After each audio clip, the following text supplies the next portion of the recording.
صراحة هون بتحس حالك في حي شعبي. هو مطعم مصري بيعمل كشري زي الفل يا باشا. هاكلك احلى طبق كشري. الكشري دي أكلة الغلابة والأغنياء.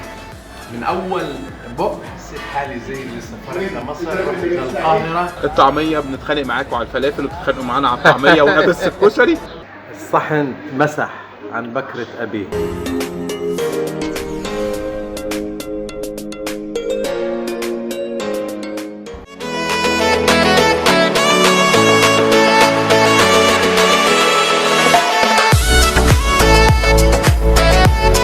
مرحبا، تحياتي لكم من برلين.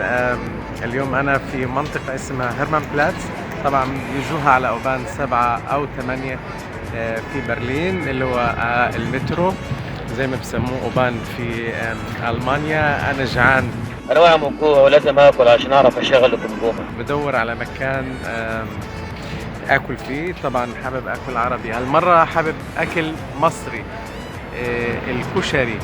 هاكلك احلى طبق كشري. يمكن كثير جيتوا على المكان لكن لقيتوا اكلات سوريه وفلسطينيه ولبنانيه، ما حدش اجى في باله يروح ياكل اكل مصري كشري. طبعا انا كنت في مصر وحابب اني استعيد ايام مصر واشتقت لمصر. وحشتني I miss you. لاخذكم على مطعم بيعمل كشري، مطعم كثير حلو، مطعم مصري موجود في الزونن علي، بس يمكن ما حدا اخذ باله.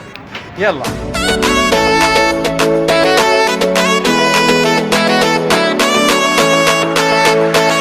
انا في مطعم فلسطيني ببيع فلافل، اكل شوارع كتير طيب جدا، والسندويشه تبعته رخيصه يعني زي 2 اورو.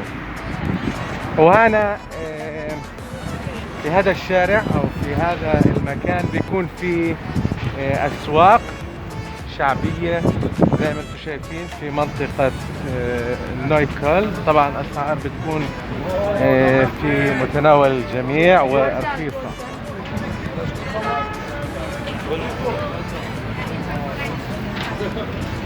من البندورة للخيار مكان كتير حلو. هنا في أكل تركي، الجزلمة،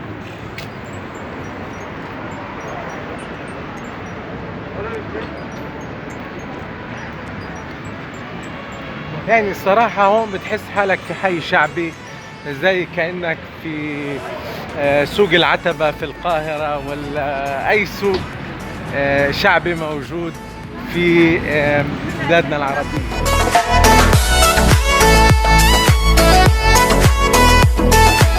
تيجوا من هذا الشارع، هذا الشارع هو زونن علي، اللي هو بسموه الشارع العربي في المطاعم العربية. احنا هناخد شارع 2، بعدين حناخد على اليمين مطعم الأميرة اسمه. هو مطعم مصري بيعمل كشري زي الفل يا باشا.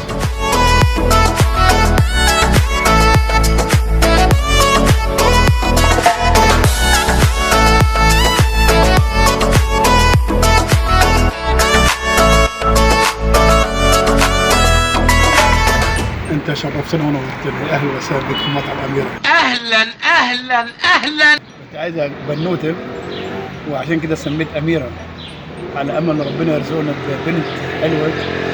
فالحمد لله بعد ما سميت يعني إجا أمير، سميت برضو أميرة. امير كان امير. يلا ربنا يسامحك، هنعمل ايه؟ فصار عندك أمير وأميرة، اللي هو أمير البشمهندس والأميرة المطعم. مساء الخير. مساء النور. مساء الخير. مساء الخير.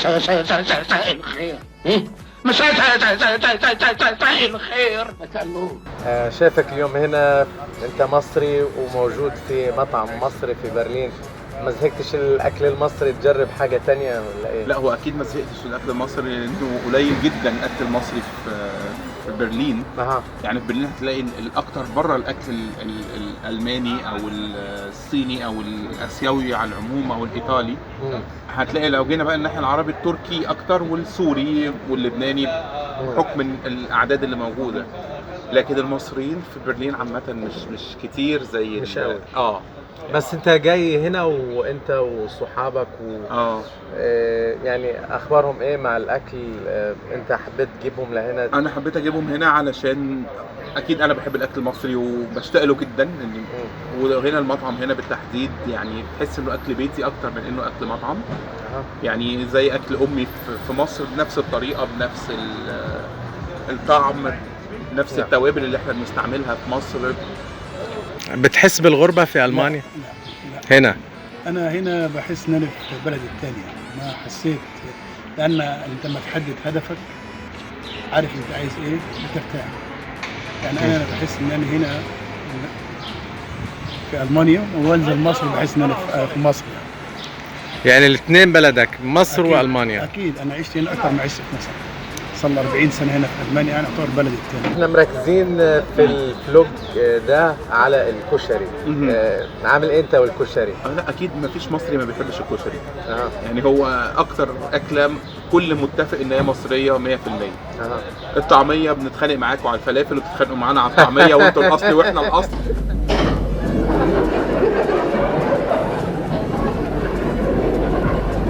ده جاي لنا بقى.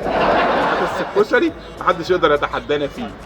فاكيد كل واحد مصري، وعشان انا كمان بما اني عايش لوحدي في البيت، عشان انا اعمله لوحدي صعب جدا، لازم تبقى كميه كبيره جدا.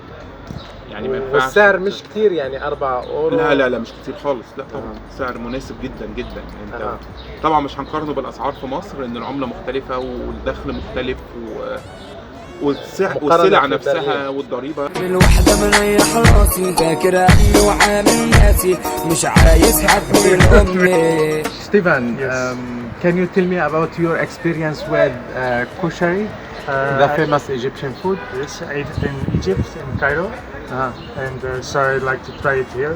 So I came with my friends and ate. You are European guy and you try the Egyptian food. Do you find it's interesting? It's very different than European food. What's the difference? The flavors, how they present it. Okay, thank you. You're welcome.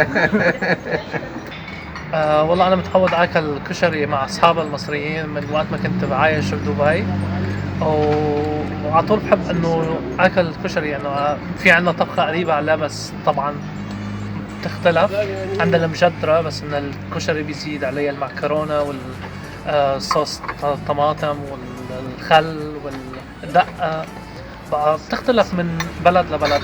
بقى على طول بحب أجرب الكشري.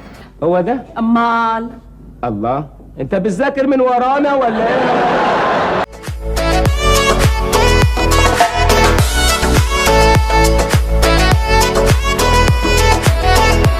أحلى صحن كشري فيك يا برلين.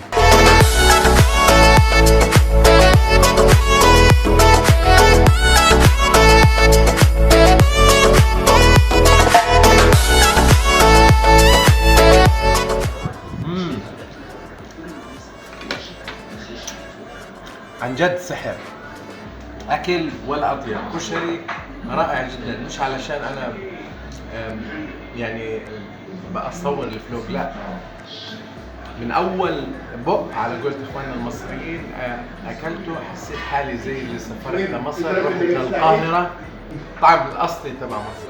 فما شاء الله يعني اطيب من هيك كشري في برلين ما فيش.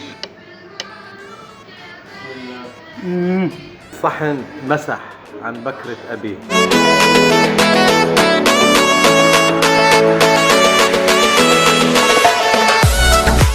شاب كولا نهضم شوية. الكشري دي أكلة الغلابة والأغنياء.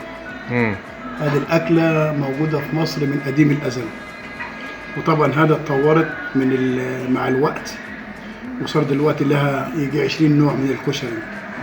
كشري بالكبده، كشري بالزقوق، كشري عادي، كشري زي ما انت عايز. يعني ذكرني باكله طيبه اسمها المخبوصه عنا. انت عارف الالمان بيحبوا الفيجيتاريش والفيجان، فطبعا مطلوب نباتي يعني. نباتي نعم، مطلوبه كتير يعني.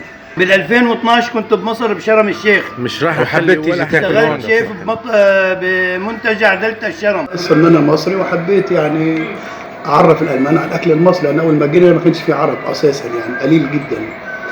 من 28 سنه او من 25 سنه كنت انا الوحيد، انا وواحد كمان او اثنين بالكثيره في المنطقه. وكان الاكل المصري لما عملته لقيته مطلوب، والالمان يعني قالوا فكره جيده. الالمان بياكلوا كل حاجه، بياكلوا الكوارع والممبار الفوارغ، وبياكلوا الكبده اسكندراني، بياكلوا الكشري، بياكلوا المقالق، بياكلوا الكبده اسكندراني، بياكلوا كل شيء.